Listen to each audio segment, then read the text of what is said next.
How you doing, Gabriel? Are you sleeping all right? I'm sleeping fine. Honestly, Doc, you guys need to take a step back on this and let us do our jobs. Soldiers who've been through a traumatic experience tend to indulge in their work almost to an excessive level. You ever seen combat, Doc? I've seen what it does to people. Well, that's the problem. You've never had the choice of life and death in your hands. A little squeeze of the trigger and you've taken a life from this earth. In an instant, a living, breathing person is nothing more than a grease spot. Now why don't you imagine that happened to a friend? A brother, a father. Someone who saved your life multiple times and a little piece of brass just takes them away. Forever. Lights out. So why don't you just write down whatever you think they should do with me, Doc? Tell them I have PTSD or whatever the hell you want. But when that happens to a man on my team, it doesn't make me reconsider why I do what I do. Fact is, it makes me want to find the bastard that did it and show him why he messed with the wrong men. We do bad things to bad people, Doc. The sooner you understand that, the sooner we can get back to work.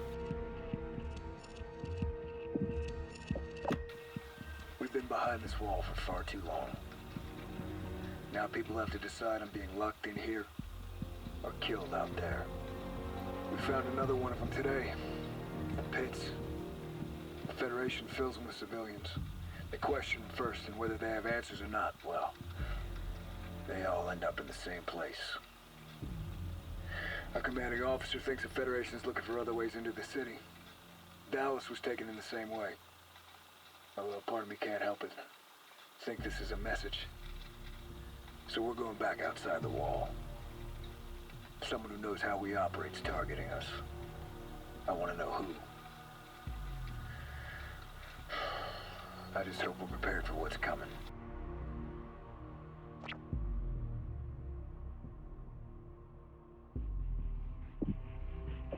I have been to No Man's Land more times than I can remember now, and it still gives me nightmares. I am convinced we will find what we need, though. The effort will not be in vain. However, the captain has been acting more aggressive lately. He nearly killed a young soldier for reporting in too late. Granted, the soldier required punishment, but the captain saw fit to prevent him from seeing ever again. This place makes him act differently. He gets paranoid. Like someone is watching him. Best to stay on his good side, then.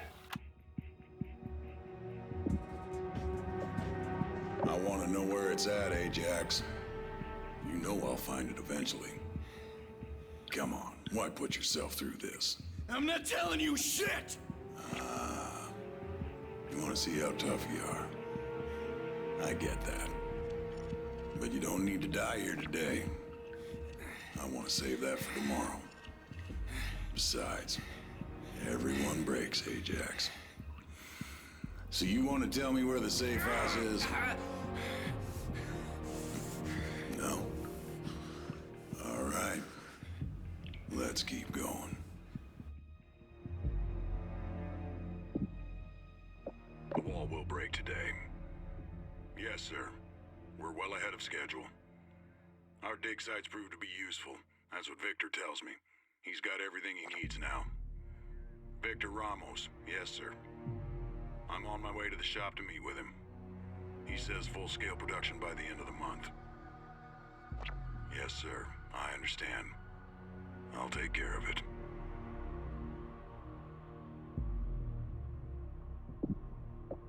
Rorke says we're going to Caracas, the Lion's Den. The Federation leader, Diego Almagro, ordered the execution of UN peacekeepers, 20 of them. After ripping them to pieces, he dumped their bodies in the ocean and sent them drifting back to us. We got the message. They called up the team. They want us to take care of the problem. Our way. Rorke's calling it Operation Return to Sender. I've never seen him so driven. He really wants this guy dead. I know they're out there. They're looking for me. Let's hope they do a better job this time. Victor is confident his prototype will work, and I agree. Things are moving fast now. It's odd when the moment finally arrives. I still get that queasy feeling in the pit of my stomach, even after all these years. They'll go after him first. They'll break him to get to me. But now that his work is complete, well, he's become expendable. So let him come. Let them find him. And find me waiting to bury them in the same grave they dug for their leader.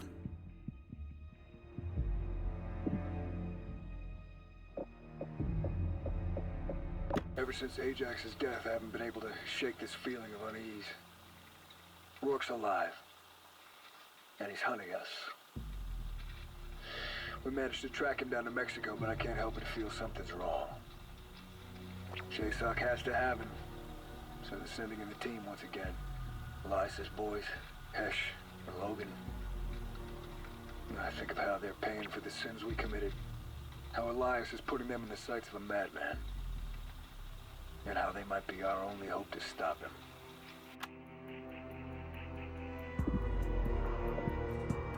We have got the green light from the top. The satellite array can go operational. It is an impressive display of power and technology. I cannot help but feel inspired when I go there. How can men build such things? Invisible data-controlling machines. Machines that can destroy with such blunt force. The rockets themselves have been upgraded as well. They can reach their destination 150% faster than before.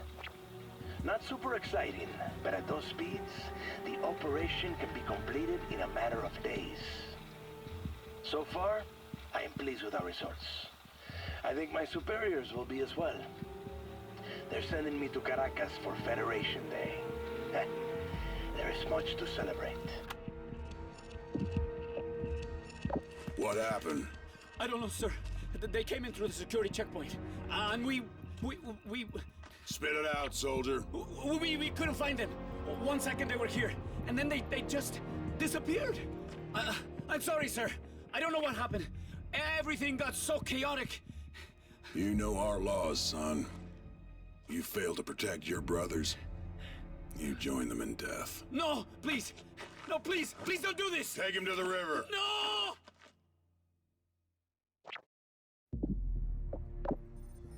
We were able to pick up some comms traffic thanks to the intel you found. What follows is a distress call from a nearby ship in the Federation fleet. Sir, we have multiple alarms originating from the Atlas platform. They say they're under attack. What about the perimeter forces in the area? No response, sir. Get the Admiral. Tell him we're under attack by American forces. I need all available resources to the location. Now! Yes, sir.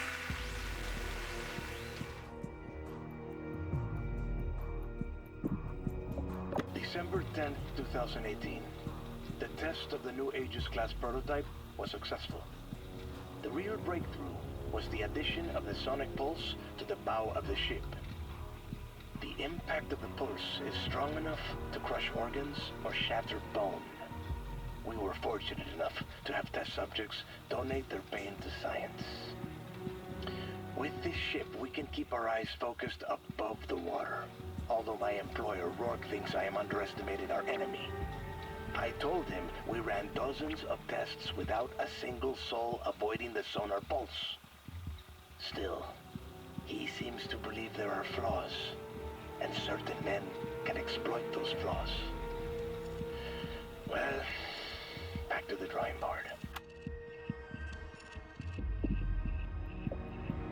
Improvements to the O.D.I.N system far exceed what I originally expected. With the help of our quantum computers, Victor managed to shrink everything down, make it smaller, more efficient. Multiple firing platforms, all connected through the central hub, low-key. This war's coming to an end, albeit a catastrophic one. Much in the same way it started.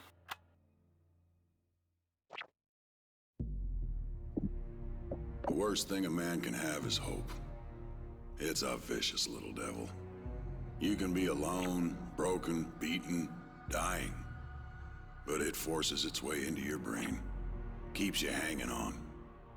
Eventually, reality sets in. Overpowers it. Shows you it's not necessary, or wasn't even there to begin with. When a man has lost his hope and sees his fate for what it truly is, only then can he accept death and greet him as an equal.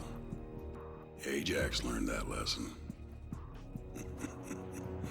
The look in his eyes when he told me about this place. I'll teach the rest of them the same lesson.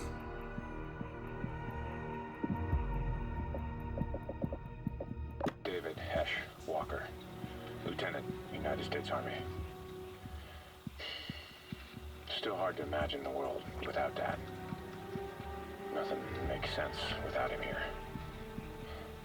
Keep replaying that day over and over in my head. If I just would have been stronger, a little faster, he'd still be here with me. And the only thing keeping the guilt away is the thought of finding work and making him pay. We're launching an operation to take him down, to hit the Federation hard. Wherever he is, Logan and I will find him, and we'll send him back to whatever part of hell he crawled out of. They're sending everything they have to stop us now. One way or another, the tide's about to turn.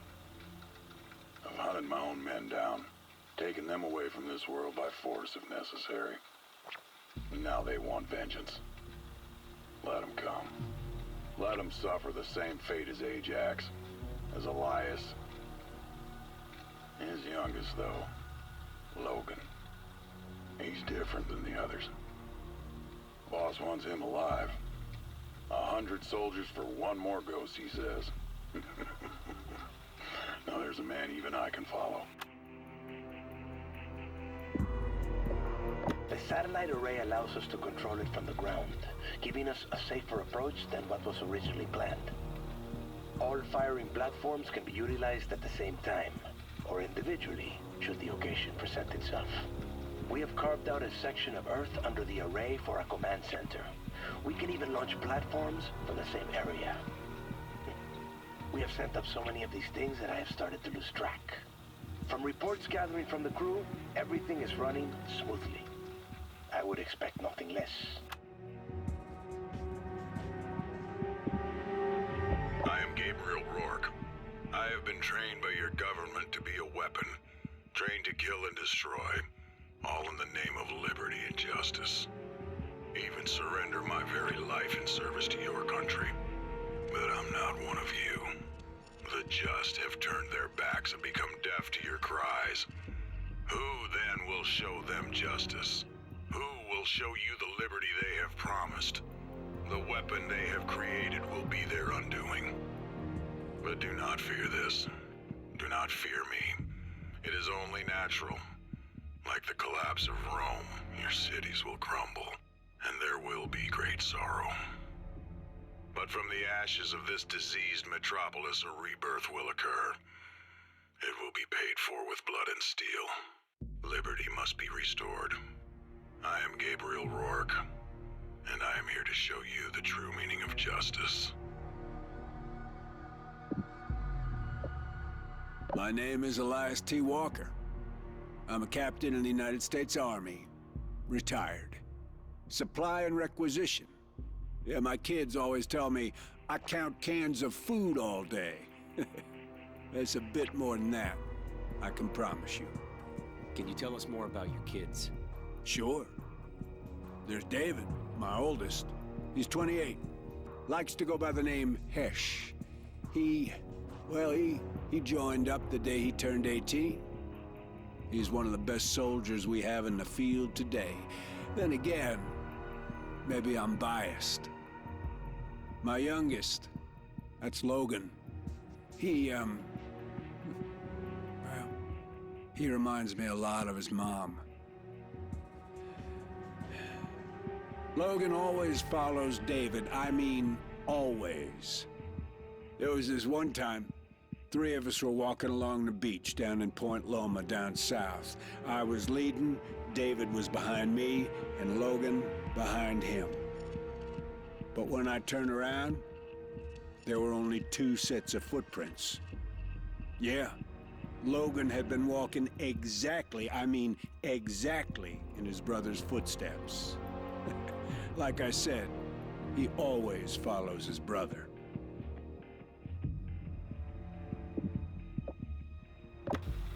I mean, I don't remember a time when he didn't have us training for something. And we'd hunt in the woods for days on end, finding our own shelter, our own water, our own weapons. Yeah, you get the idea. You heard of Hell Week? Yeah. And this was more like Hell Year, after year, after year. But I don't mean to make it sound so bad. I mean, this is what we wanted. Dad always said we could quit at any time, go grab some fast food and pig out in front of the TV all night. But Logan and I, you know, we wanted more. Out there, we learned to guard each other, to hunt, speak without speaking. And we became men. We were a team. And every time we came out of the woods, Dad would ask us what we learned. Always protect each other. And we never forgotten. Logan's got my back, and I got his. He's my brother. I'm sorry, what was the question? Why do you fight for America? Right. That's a good one. We had a new guy about 6 years back. Kept talking about making the world safer. World peace or some stupid shit like that. 2 months later, he's handing out shoes in Ramadi and gets gunned down by a 12-year-old. Peace doesn't exist. It can't happen. I'm sure you're familiar with the devil. Well, before old Whitebeard kicked his ass out of heaven, he went to war against him. A war in heaven. See, this shit existed before we did.